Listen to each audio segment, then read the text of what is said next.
Hello అందరికీ welcome back to my channel. ఈరోజు మా ఇంట్లో చిన్న పిల్లలకి ఆరోగ్యకరమైన రెసిపీ చేశాను. అదేంటో తెలుసా? మునక్కాయ సూప్. ఈ సూప్ పిల్లల్లో రోగనిరోధక శక్తిని పెంచుతుంది. మునక్కాయల్లో విటమిన్ ఏ, సి మరియు కాల్షియం కలిగి ఉంటాయి.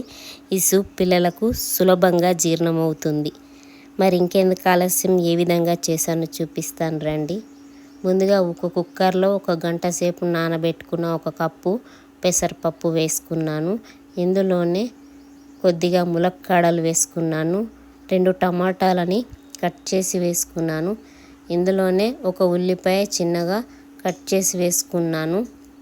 కొద్దిగా పసుపు, 8 వెల్లుల్లి రెబ్బలు, 1 గ్లాస్ మంచినీళ్ళు పోసుకొని బాగా కలుపుకొని స్టవ్ ఆన్ చేసుకొని కుక్కర్ మీద మూత పెట్టుకొని 8 విజిల్స్ వచ్చేదాకా పెట్టుకొని స్టవ్ ఆఫ్ చేసుకొని ఆవిరి తీయకుండా ఉంచాలి. ఇలా చల్లారిన తర్వాత పప్పు గుత్తితోని బాగా మెత్తగా అయ్యేలాగా మెదుపుకొని కొద్దిగా వేడి నీటిని పోసుకొని కలుపుకున్న తర్వాత ఇది ఒక జల్లెడలో వేసుకొని జల్లించుకోవాలి.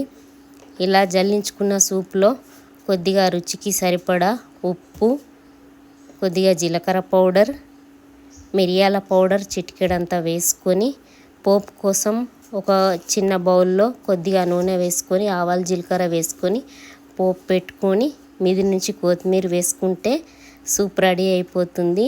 చూడండి వీడియోలో మా బాబు సూప్ ఎంత బాగా తాగుతున్నాడో. ఈ రెసిపీ మీరు కూడా ట్రై చేసి ఎలా వచ్చిందో కామెంట్ చేయండి. నా వీడియో మీకు నచ్చినట్టయితే like, share, subscribe my video. Bye.